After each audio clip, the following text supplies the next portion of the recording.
Olha, a gente já sabe que a inteligência artificial está por toda parte, né?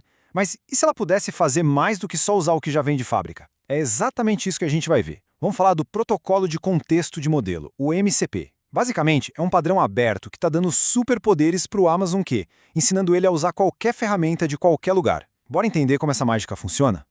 Pensa só, um assistente de IA que não fica limitado ao que ele foi treinado para saber. E se do nada ele pudesse acessar uma planilha específica, consultar uma API qualquer ou, melhor ainda, interagir com as ferramentas que foram desenvolvidas internamente numa empresa? Pois é essa barreira que o MCP veio para derrubar de vez. Ok, mas o que é esse tal de MCP na prática, afinal?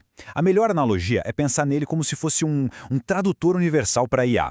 Ele cria um jeito padronizado para o Amazon Q conseguir conversar com qualquer sistema externo. Não importa se é para buscar o preço de uma ação em tempo real ou para consultar um banco de dados internos super específico. O MCP é a ponte que liga a inteligência do Q com o mundo real. Beleza? A ideia de um conector universal soa bem legal, né? Mas por que isso importa de verdade para quem está desenvolvendo software? Vamos mergulhar em como o MCP consegue, na prática, turbinar um assistente de IA. Olha, os benefícios práticos aqui são gigantes. Para começar, a extensibilidade. Dá para conectar o Cure a ferramentas super específicas, aquelas que só existem dentro de uma empresa, sabe? Isso permite uma personalização total. Depois tem a flexibilidade. Como o MCP é um padrão aberto, dá até para trocar o modelo de IA por trás sem ter que refazer todas as integrações. E talvez o ponto mais crucial, a segurança. É totalmente possível rodar tudo localmente, garantindo que os dados sensíveis nunca saiam da infraestrutura.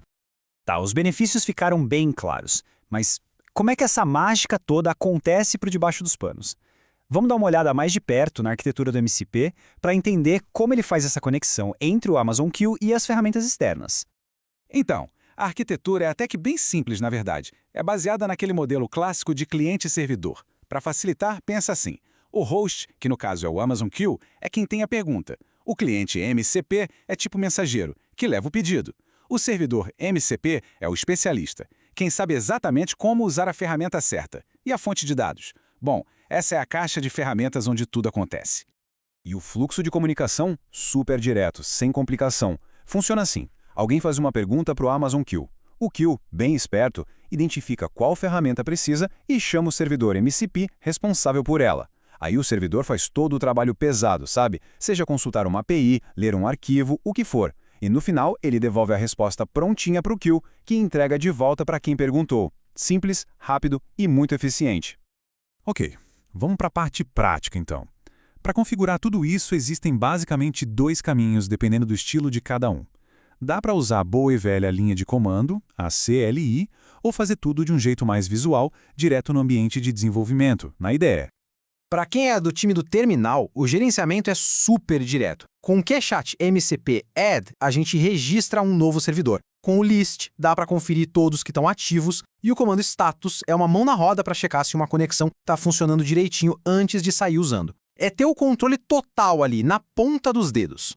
Agora, um ponto bem importante é decidir como o Q vai conversar com o servidor. Existem duas escolhas principais. A primeira é STGO. Essa é ideal para quando o servidor está rodando na própria máquina local. É perfeito para acessar arquivos ali do lado com segurança máxima. A outra opção é HTTP. Essa é a escolha quando precisa se conectar com algum serviço na rede ou uma API externa, sabe? Que às vezes pode até exigir uma autenticação mais complexa, tipo OAuth.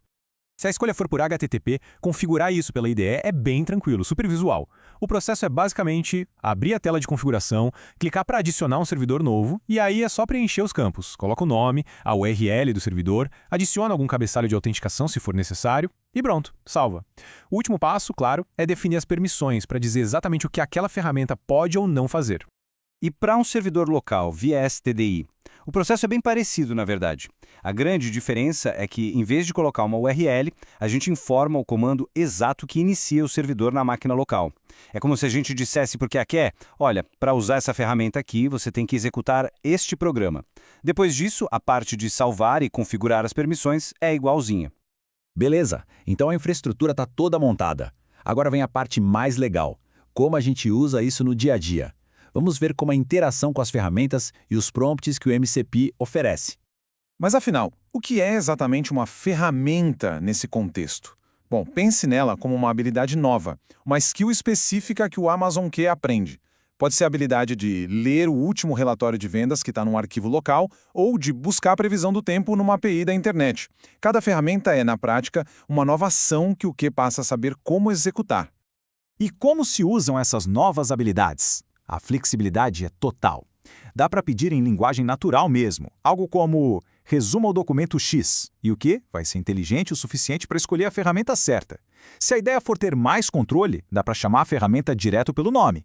E se bater a dúvida do que está disponível, é só usar o comando /tools para ver o arsenal completo de opções. E a segurança aqui é bem granular. Para cada ferramenta, é possível definir um nível de confiança. Dá para deixar ela rodar sempre, sem perguntar, ou exigir uma confirmação a cada vez que for usada, ou até bloquear completamente. Isso garante um controle total sobre as ações que a IA pode executar.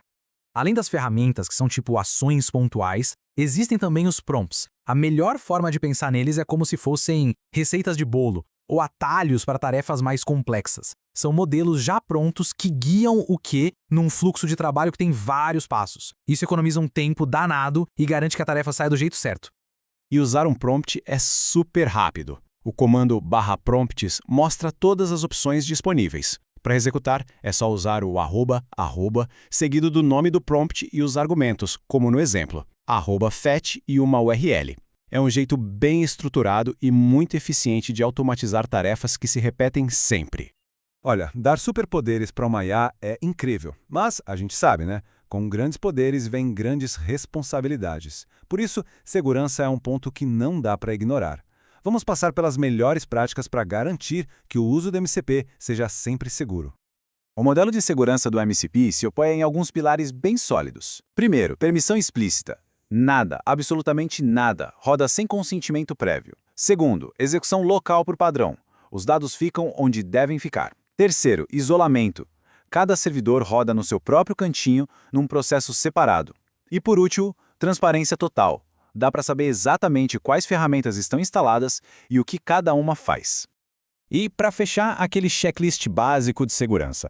A regra de ouro, claro, é só instalar servidores de fontes confiáveis. E sempre revisar o que uma ferramenta faz antes de dar permissão. Outra coisa, dados sensíveis como chaves de API, sempre em variáveis de ambiente, jamais direto no código. E, por fim, o óbvio que precisa ser dito.